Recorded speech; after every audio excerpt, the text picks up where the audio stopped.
जय सिया राम। आज हम जानेंगे खरमास में क्या करें क्या ना करें और होलाष्टक में क्या करना चाहिए क्या नहीं करना चाहिए। होलाष्टक कब से शुरू हो रहा है, कब समापन हो रहा है और होलाष्टक के दौरान कौन से चमत्कारी उपाय को अपनाएं, आज इसी के बारे में जानेंगे।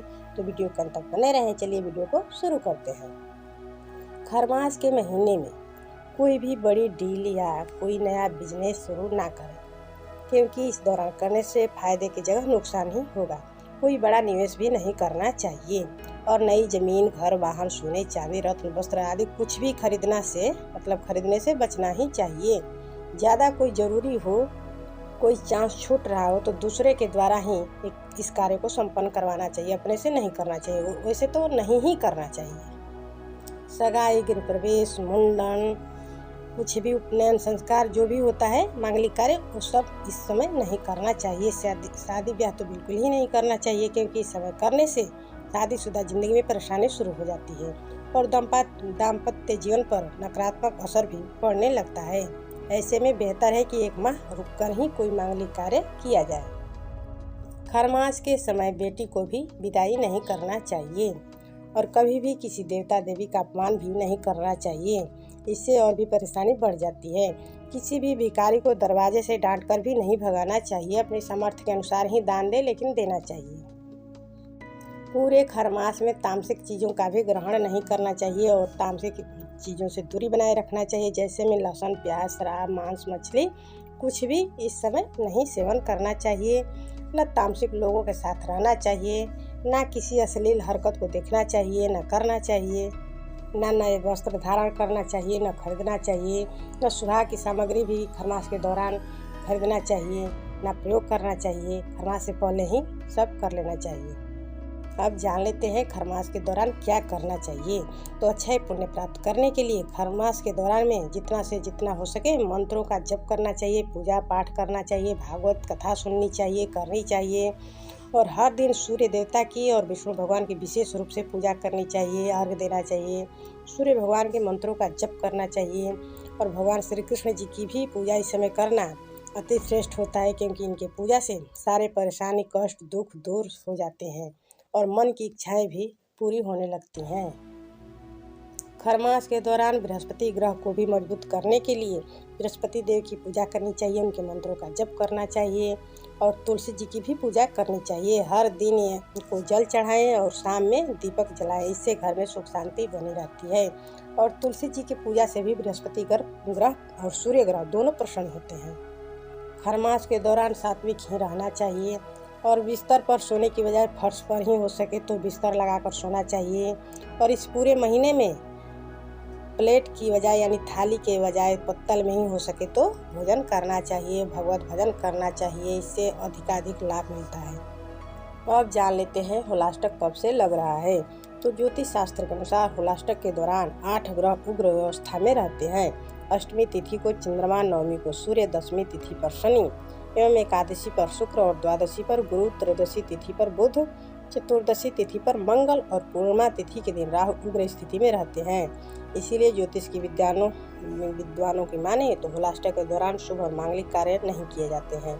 ऐसा माना जाता है कि होलाष्टक की अवधि में किए गए शुभ और मांगलिक कार्यों पर इन ग्रहों का बुरा असर पड़ेगा, जिसका असर सभी राशियों के जीवन पर भी पड़ सकता है। इसी वजह से जीवन में कई प्रकार की समस्याएं उत्पन्न हो सकती है।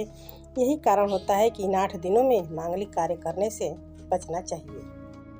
धार्मिक मान्यता के अनुसार होलाष्टक के दौरान भगवान हनुमान और भगवान विष्णु और भगवान नरसिंह की पूजा जरूर करना चाहिए, क्योंकि इन्हीं का पूजा करने का विधान है और इनकी पूजा करने से जीवन की सारी समस्याएं दूर हो जाती है। होलाष्टक के 8 दिनों में व्यक्ति को निरंतर महामृत्युंजय मंत्र का भी जप करना चाहिए। इससे अनिष्ट ग्रह बाधा सब दूर हो जाते हैं।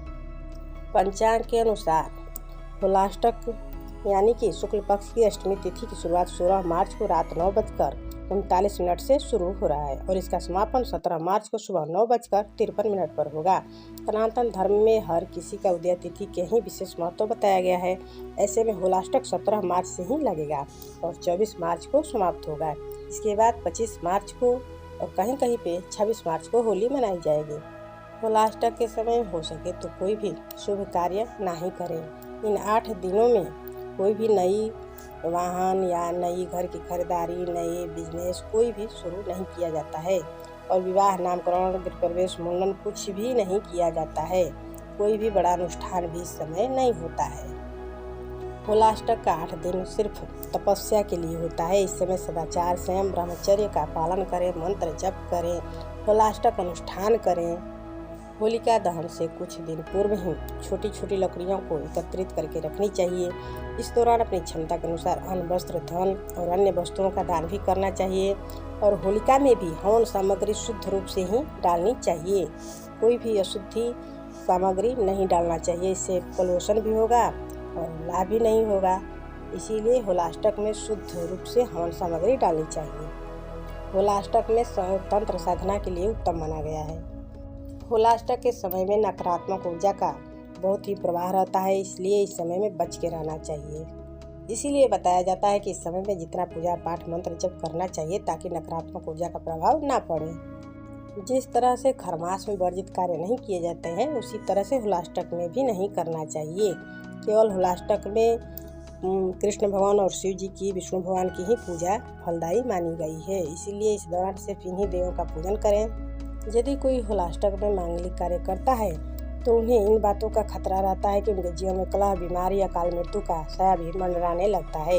इसलिए शास्त्रों में वर्जित किया गया है होलाष्टक के दौरान। होलाष्टक में लक्ष्मी प्राप्ति के लिए एवं ऋण मुक्ति के लिए श्री सूक्त व मंगल ऋण मोचन स्तोत्र का पाठ करना चाहिए। और कमलगट्टे, साबुनदाने की खीर से हवन भी करना चाहिए। इस समय अपार धन संपदा के लिए गुड़ एवं कनेर के पुष्प, हल्दी की गांठ व पीली सरसों से हवन करना चाहिए। इससे जीवन में अपार धन संपदा की वृद्धि होती है। तो आज के लिए बस इतना ही। अगले वीडियो में फिर कोई नई जानकारी के साथ उपस्थित होंगे। तब तक के लिए जय श्री राम, धन्यवाद। प्लीज लाइक, शेयर, सब्सक्राइब जरूर करें।